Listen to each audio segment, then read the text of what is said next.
Peace, peace. Achille Damone Height here. I'm gonna be talking today while I'm making my coffee because I'm on my way somewhere, and I also wanted to get this message out. So today, wanted to kind of get back to the why of my channel. So I originally wanted to create this channel to start a movement of like-minded people. People who think outside the box.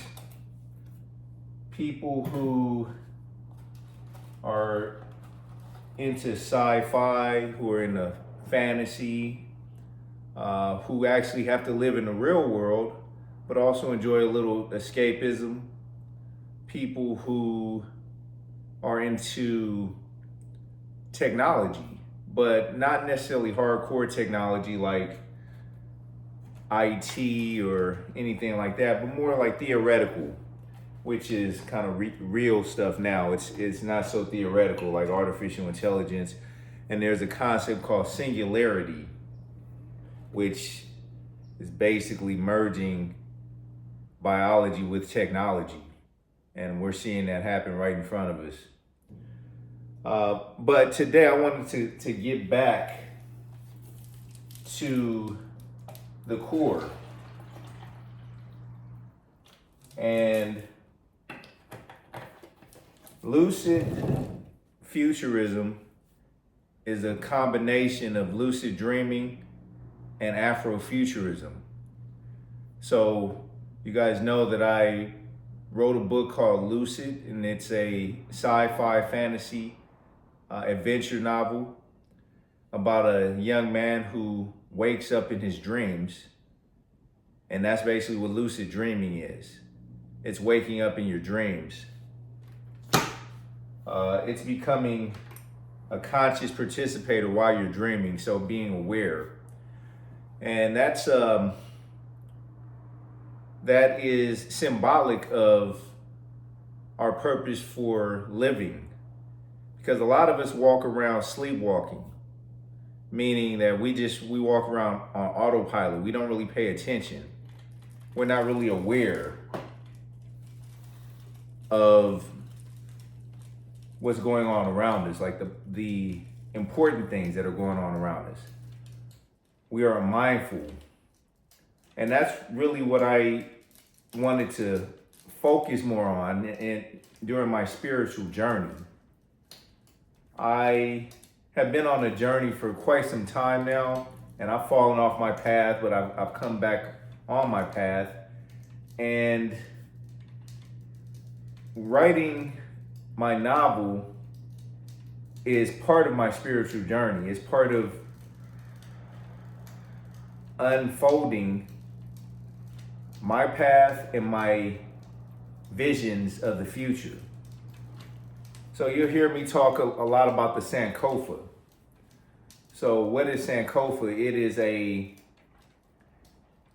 ancient African, specifically Andinka symbol. There are many Andinka symbols. They are codes of the universe, but it's a symbol, and you'll see it often depicted as a bird with its head turned backwards, reaching for an egg on his back and reaching back to go get that egg that's sitting on its back.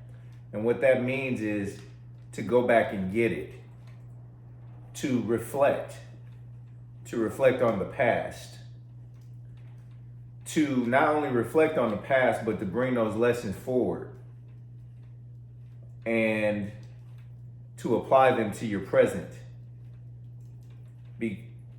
Because the ultimate goal is to create a better future so that we don't repeat the mistakes of the past. We build on what we've already learned. So that takes me to the reason I wanted to record this video today, because obviously we just had an election and there are a lot of there's a lot of uncertainty, you know, there's a lot of either fear, hatred, I'll just call it tension. And I want to remind everyone, because we live in a Judeo-Christian society, so I'm talking to all of my people who, and I'm not coming from any religious perspective per se, but I do want to remind people who go to church and who read the Bible. Philippians 4:6 says, "Be not anxious about anything." Don't be scared. Do not be fearful. These are the times that have been prophesied. That's all I'm going to say. Because we are living in a time where it's a spiritual war. This is a spiritual battle that we're dealing with right now. This is not just physical. And in this spiritual war, you have to have no fear, because fear is going to be more debilitating than the actual object of your fear. So get back into your why. Why do you go to church? Why do you read the Bible? So that you can be reminded that there is a God, and this God walks with you. So, speaking of elections, and speaking of being reflective of the past, I remember the election of 2000. At that point, as far as I understand, it was probably the most highly contested election in probably the past 100 years, 100 and so years. And that was the election between George W. Bush and Al Gore. And for weeks, we didn't know who I want to say weeks. It seemed like it was a couple of weeks. We didn't know who the president was going to be, because Florida was in question. And it all came down to those hanging chads, if you guys recall that. And voter fraud was in question. You know, the integrity of the vote was in question, which it always is. Let's not be fooled here. You know, there's been voter fraud going all the way back to probably the beginning of this country and beyond, going back to probably as long as they've been voting. There's been people defrauding the vote. But getting back to this 2000 election, once it was decided that George W. Bush was going to be president, that was a divide in the country, and there was a lot of uncertainty. And we know what happened right after that. 9/11 happened a year later, and then right after that we went to war. Let's reflect back on that. Let's just make sure we don't make those same mistakes. But how that impacted my life specifically is, I remember I was going to school. It was a certificate program at UCLA Extension. And this program was called Digital Image Creation. So I was studying classic animation techniques, and my goal was to be it was called CGI, computer generated imaging. So work in this field that they used to call new media, but what we call now media. It is still new media as opposed to the classical forms of media, but it was called new media, and I wanted to work in animation, but computer animation specifically. So I was taking these classes and learning a little bit, learning about, you know, old school techniques like rotoscoping, learning about the digital image programs of the time. I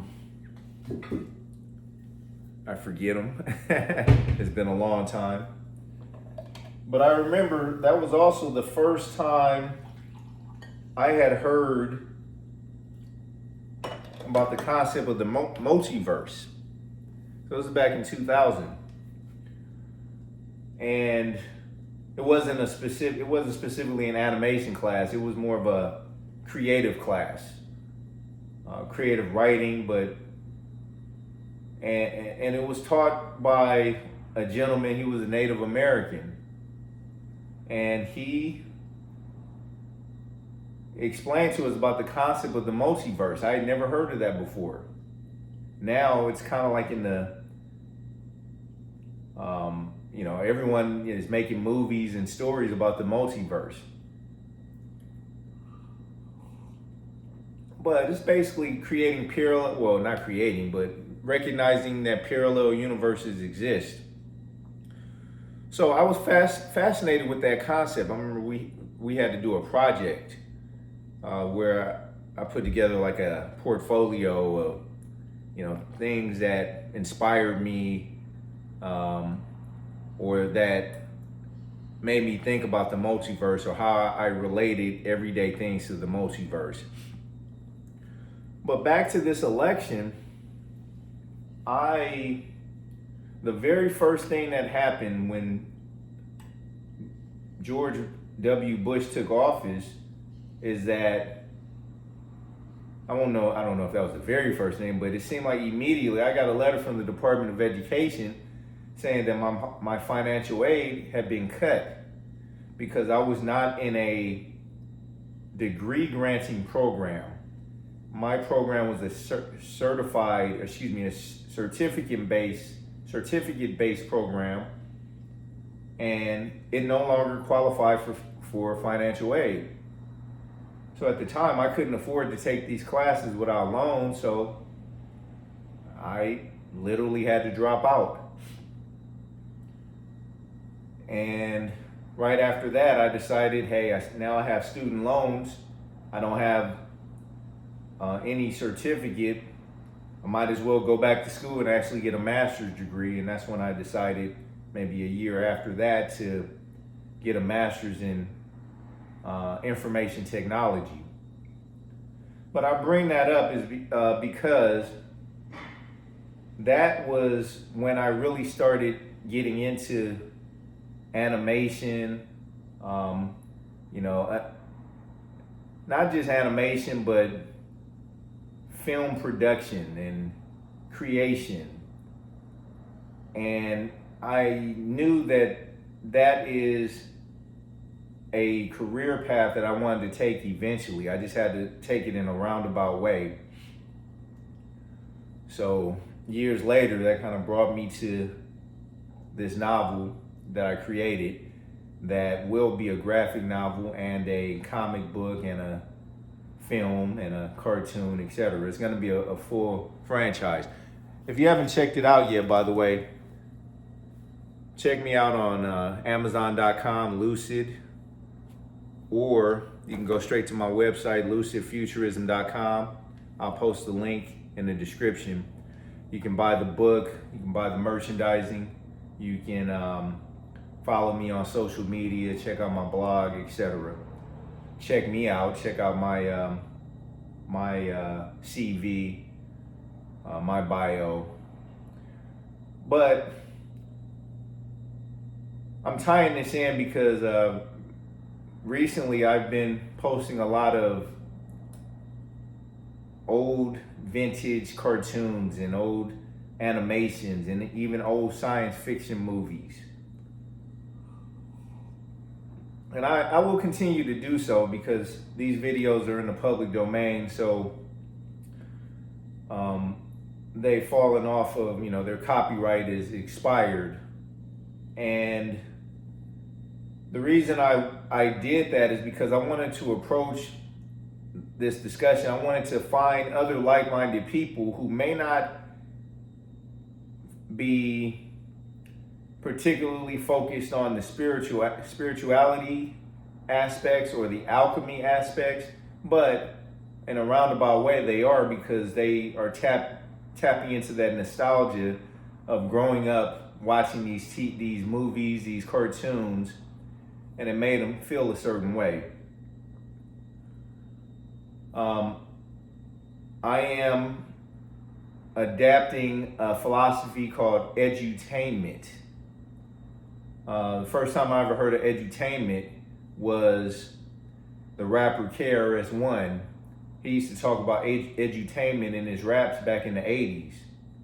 So that's a combination of education and entertainment. So, as we know, entertainment will catch your attention because a lot of people don't want to be educated.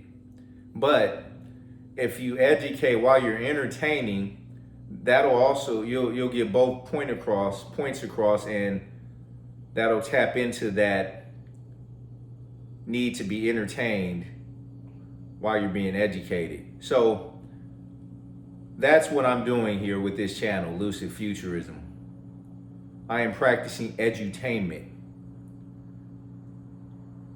So I'm going to continue to do that, but I'm also going to be talking to you as well. I'm going to be going deeper into the philosophies, the why of why I created this channel. I talk about personal alchemy, spiritual alchemy, and that's what we need more of today. We need people transforming into their better versions of themselves. We don't need more of the destruction, the chaos, the hatred.